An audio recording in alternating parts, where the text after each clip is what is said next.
Mary, Bob. how are you? Fine, thank you.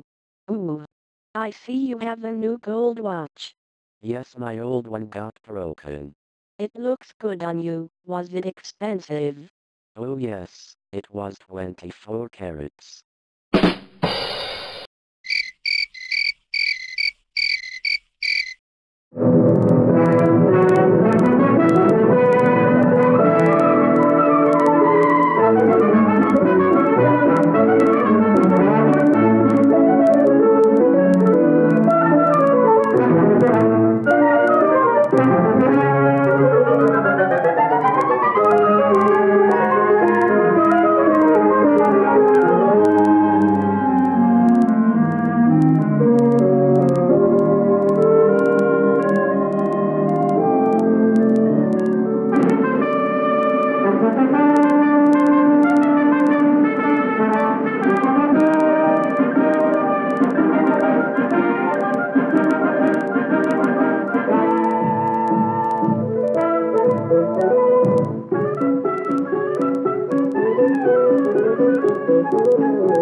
Wow, what a beauty.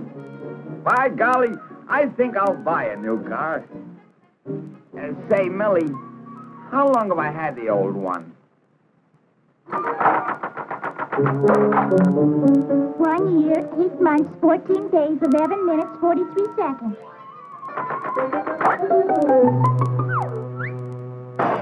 Three o'clock, boss. Time to go home. So it is. Well, I'm ready. A long day, 11 to 3, 2 hours for lunch, 3 days a week. It's a tough life.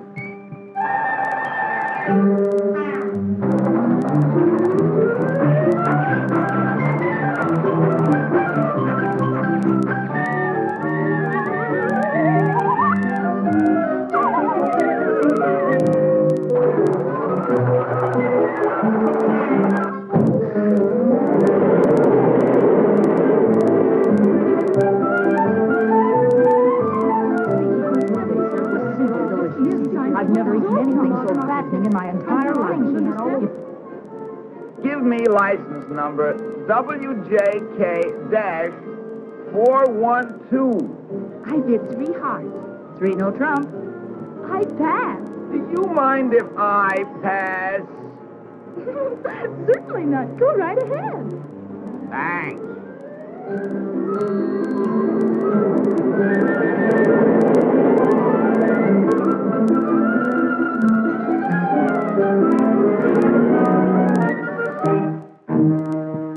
No doubt about it. This bus is a little old-fashioned.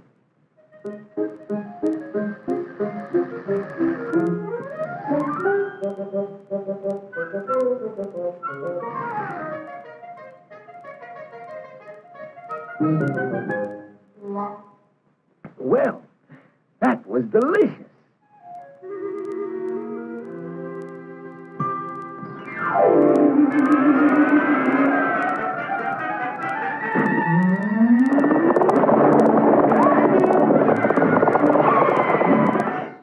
That concludes tonight's thrilling episode of our three-dimensional Western, brought to you by Energade, the combination soft drink, candy, and dessert with the three-dimensional flavor.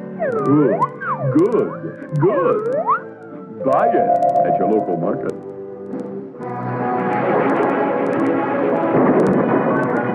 21st Century Cars presents your personal master of ceremony. Hello, folks. Say that. Now we are going to bring you a special entertainment feature which will show the development of the automobile. Oh, Pop! I want to see another cowboy picture. Quiet. I beg your pardon.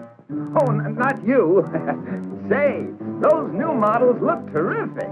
They are terrific. You should see what your grandfather used to call an automobile. Okay, Sam, start the show.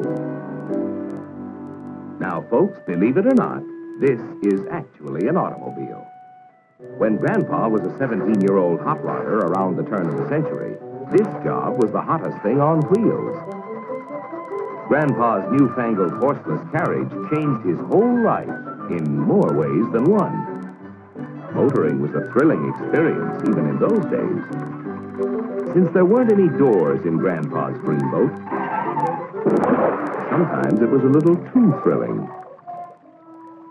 Every trip was an adventure in those days, and one thing you could always depend on: a flat tire. The old retaining rings on the rims didn't always retain what they were supposed to retain.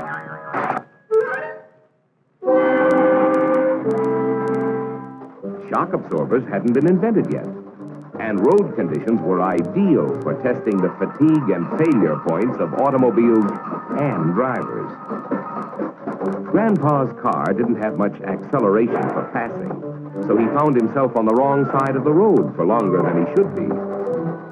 Caught out at night, Grandpa's gas or oil headlamps weren't much competition for a couple of fireflies. The little speedster had no top, and it was far from comfortable in an unexpected shower. The windshield was a great improvement, but without a wiper, even Grandpa's 20/20 vision couldn't keep him out of trouble.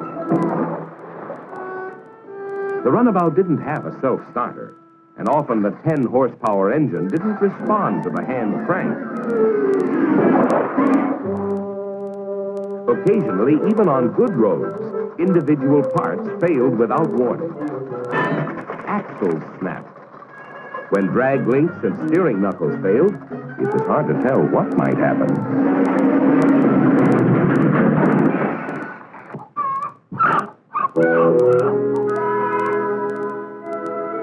With every passing year, improvements came thick and fast. Stronger and safer wheels were developed with demountable rims for tires. Doors were added to keep people safely inside. Tops became standard equipment. Windshields protected motorists from bugs and the elements. Wipers were invented to help the motorist drive safely in bad weather. The driver's seat was moved from right to left to make passing safer. The electric starter replaced the old hand crank. This remarkable invention enabled Grandma to get into the automobile driving act, and she really loved it. As the years went by, the automobile manufacturers continued to improve their cars and make them safer, so that more and more people could use and enjoy them. Pressed steel wheels for greater strength, stoplights to warn following drivers, rear-view mirrors, four-wheel hydraulic brakes to increase stopping power, bumpers to add more protection, rubber-covered pedals to keep feet from slipping. Safety glass increased passenger protection tremendously. Welded all-steel bodies and all-steel tops meant more strength and safety. Bumpy roads were smoothed out with shock absorbers, and Grandpa could sail along in comfort and safety. Through the years, the automobile changed from a novelty to a necessity. It created a new way of life. It provided a whole new concept of transportation for industry. And we became a nation on the move for work and pleasure. Besides designing better automobiles, the manufacturers developed research and testing techniques to help them build safer cars. The science of metallurgy met the challenge of creating more efficient and stronger parts and assemblies. Scientists used all kinds of technical equipment in research and development programs. Ingenious torture tests were designed to reveal fatigue and failure points in parts and assemblies.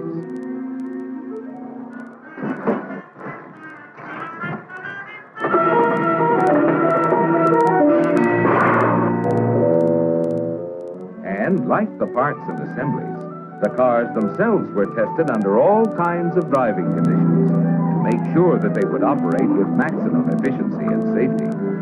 At the end of the rugged test run on the proving grounds, they were disassembled down to the last bolt. and checked and studied in minute detail. Year after year, manufacturing processes steadily improved to make sure that every automobile that left the factory was in good working order. Each car was subjected to more than 2,000 inspections. Cars became safer and more reliable. So when Grandpa, still plenty spry in spite of his age, set out for a little trip, his car was reliable, safe, comfortable, and easy to drive. Safety door locks kept Grandpa secure inside the all-steel body. The adjustable seat quickly placed him in a comfortable position. The automatic transmission made driving easier, and easier controls meant safer driving.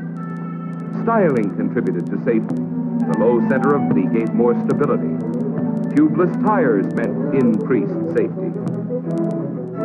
New equipment kept Grandpa warm in the winter and cool in the summer to add to his comfort. And a more comfortable driver was a safer driver. More powerful and reliable engines were developed to make driving more efficient. When Grandpa passed another car, he did it safely and easily. Wrap-around windshields and larger rear windows increased visibility tremendously. Sealed beam headlamps guided Grandpa safely at night. Power brakes made it possible for him to stop easily and quickly. Directional signals let the other fellow know the driver's intentions. Power steering not only made parking a breeze, it made all driving easier.